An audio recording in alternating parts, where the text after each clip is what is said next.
I want to take a moment today to dedicate a piece of spoken word to my proud, resilient, and spirited African families born in Haiti. To my strong sister, warrior attorney Izili Danto, who leads the struggle for Haiti's continued re-evolution, I say don't give up the fight, don't give up the struggle. But now that the world has cast its eyes on Haiti, claiming to care so much for Haiti, due to the supposed assassination by forces yet to be known of its embattled president, Jovenel Moise, a president whom many on the front lines of Haiti and on the ground of Haiti felt was merely a puppet president to the United States of America. Let us take this moment to remind the world, remind those who seem to care so much about Haiti at this time, that France still owes Haiti in excess of $21 billion. $21 billion France extorted from Haiti after Haiti had legitimately won the war against France, had defeated its great general Napoleon, had defeated the great French armies. France could not stomach that, so in retaliation, after the war had ended, France came back and put her gunships in the harbor and said, "You owe me 150 million francs or I go back to bombing." And why does France lay claim to that amount? Justifying it because Haiti was no longer enslaved by France. And so France claimed loss of income, the unmitigated gall of France. Yes, it was subsequently reduced to 90 million francs, but nonetheless, to add insult to injury, Haiti had to go to France to borrow the very money Haiti had to pay France. France owes Haiti for that.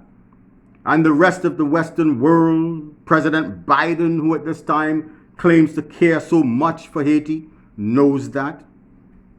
And the United Nations must pull France on the carpet and demand that France repay Haiti that extorted money. And we have not yet started talking about the reparations for the unlawful enslavement of the African life on Haiti. This is just for the extortion.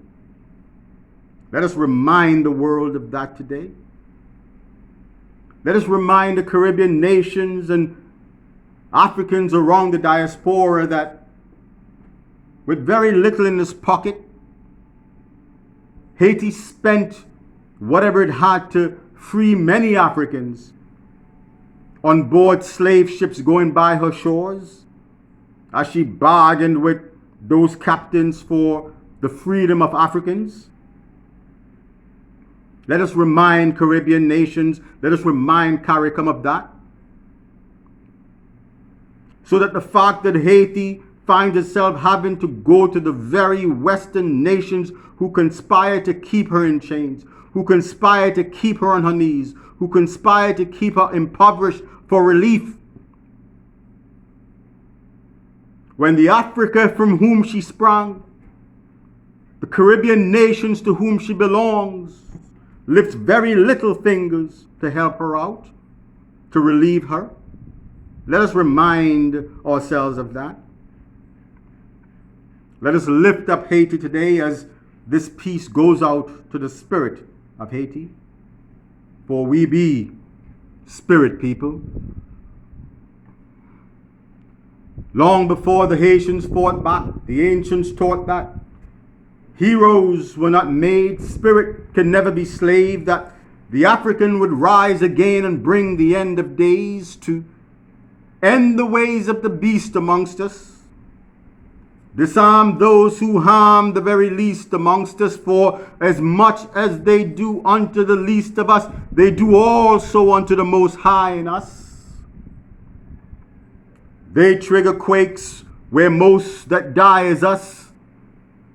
Tourists lounging, laughing, while they who cry is us. Missionaries come again and again to spy on us, but long before the Haitians fought back, the ancients taught that fiction would be as real as fact. Matter of fact, fact won't matter. Fact would seem to matter on the surface, but under the earth, quake machines would cause faults on purpose. Purpose being to turn supreme beings into corpses, same beings who broke France's back from the backs of horses. With no standing army or marines, they showed France who the real bosses, shook their shackles, dealt the West their first free labor losses, now count the courses. 30 plus coups d'etats, spiteful embargoes, and France extorting, all designed to keep Haiti from rising, but long before the Haitians fought back, the ancients taught that Africans can never be poor people.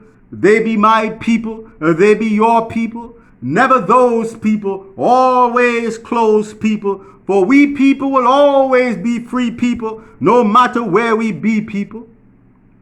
The ancients taught that spirit can never be slaved, and we be spirit people, long before the Haitians fought back. Keep your head up, Haiti. I'm with you. Africans, warriors in the diaspora are with you. Ashe.